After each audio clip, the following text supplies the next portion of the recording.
Welcome back to Teach Me Something YouTube channel. In this video I used NRF24L01 model to transmit 3 push-button signal using ESP32 modules.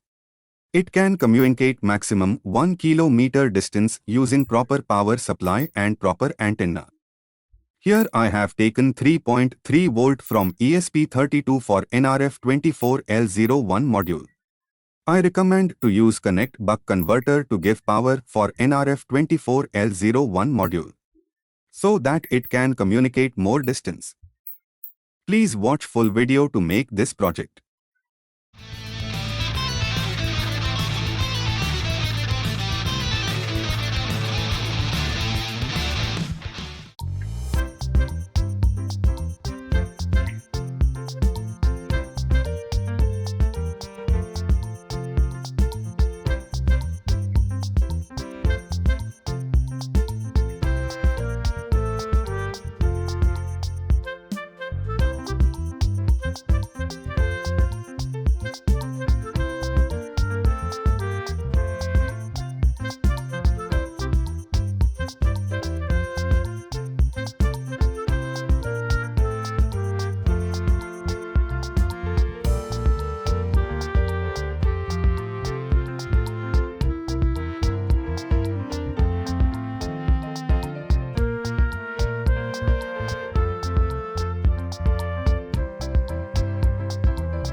If the status LED is blinking means communication is happening between two NRF24L01 modules.